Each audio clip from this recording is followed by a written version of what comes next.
Hello, friends. Welcome back to Rose Tarot and Astrology. I am your host, Mel Rose, and this is your two-card reading for Saturday, December 30, 2023. The sun is in Capricorn. The waning gibbous moon is in Leo, and we are heading toward the exit of 2024 with big blessings on our side. Jupiter turns direct today, friends. This is your planet for expansion, personal development. This is the planet that puts opportunities in your path. And, we want to remind you to have faith in yourself, to see a good opportunity and recognize what that is and go for it. And I also want to remind you that the universe has your back, okay? So the universe is really pronoia style, conspiring to shower you with blessings if you are only showing gratitude and being open to positive opportunities for growth in your life. And if you want to know more about the astrology, please check out the Astrology Today video right next to this one on my channel. In fact, if you like this video, subscribe to the channel and then click for notifications. Then you'll know every time I post fresh daily astrology and tarot guidance. And as always, my friends, thank you so much for joining me today. I'm happy that you're here. Forgive me. The Seven of Wands and the Page of Cups. Okay, so the first thing I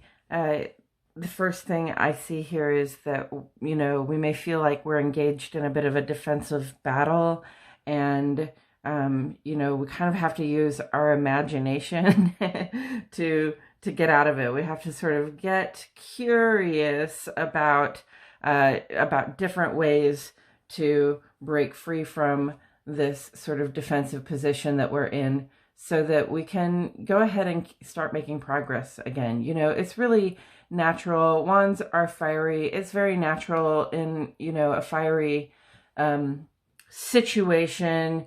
Seven of Wands comes after the Six of Wands, where you've had a victory.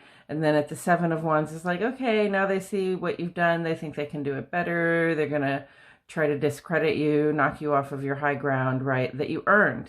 So, natural to become defensive. You're probably in the right to be defending what you are, but are you making any progress while you're standing and fighting to just maintain the ground that you've earned, right? So this is a time to not just tap into the fiery impulse to be sort of angry or irritated and standing up for defense. You can continue to put up a good defense while you think about it, but you're going to have to sort of tap into the intuitive sense and maybe take some steps you have not taken before, okay? Perhaps lead with love. I think that's the word. Those are the words that are coming out right now. So I think it's to get ourselves out of this situation where we feel defensive. Perhaps it's time to lead with love. And this reminds me of the guidance that I've received many times before, which is, when you have this potential to want to say, I'm sorry, for things, feel a defensive way of saying, I'm sorry, I'm late, I'm sorry that, I needed help, I'm so sorry I had to ask you for anything. Instead, we need to say, thank you. Right.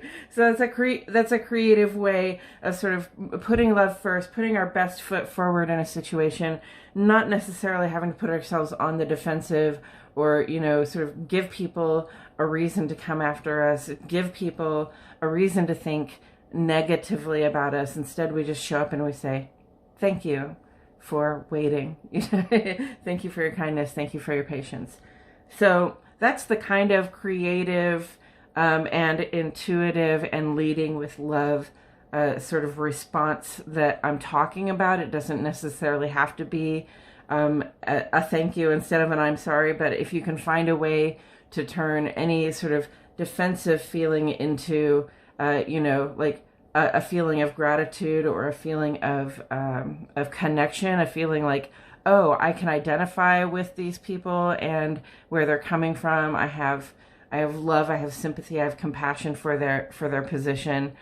So I don't really necessarily have to fight with them. In fact, if I lead with love, I can turn some of these opponents into fellow collaborators and cohorts, and that's the point, isn't it? You know, we can fight against each other, or we can just, you know, collaborate intelligently, collaborate from the heart, you know, with this idea of everybody being uplifted, with this idea of the win, win, win, win, win, right?